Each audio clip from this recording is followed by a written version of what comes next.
আসসালামু আলাইকুম রহমতুল্লাহি ওয়া বারাকাতুহু। শুভ সকাল বন্ধুরা। জি জি জি, আজকে শুক্রবার।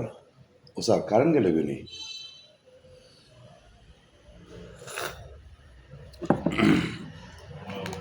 শুক্রবারের দিন, তারপরেও কর্মব্যস্ততা, আমাদের জন্য কোনো বন্ধ বা ইয়ে নাই।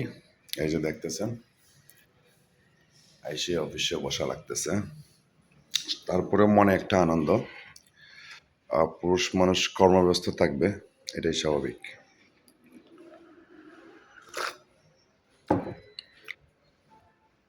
সবাইকে পবিত্র জুমা মুবারক। ভালো থাকবেন। টাইম শিডিউল 12:30 পর্যন্ত অফিস টাইম, কাজ করব। তারপরে মাশাল্লাহ নামাজে যাব। এই আমার রং চা, এই যে লেক্সাস বিস্কিট। সময়টাকে ডিভাইড করে নেবেন, আপনার সময় ভালো যাবে। থ্যাংক ইউ, ভালো থাকবেন। আসসালামু আলাইকুম।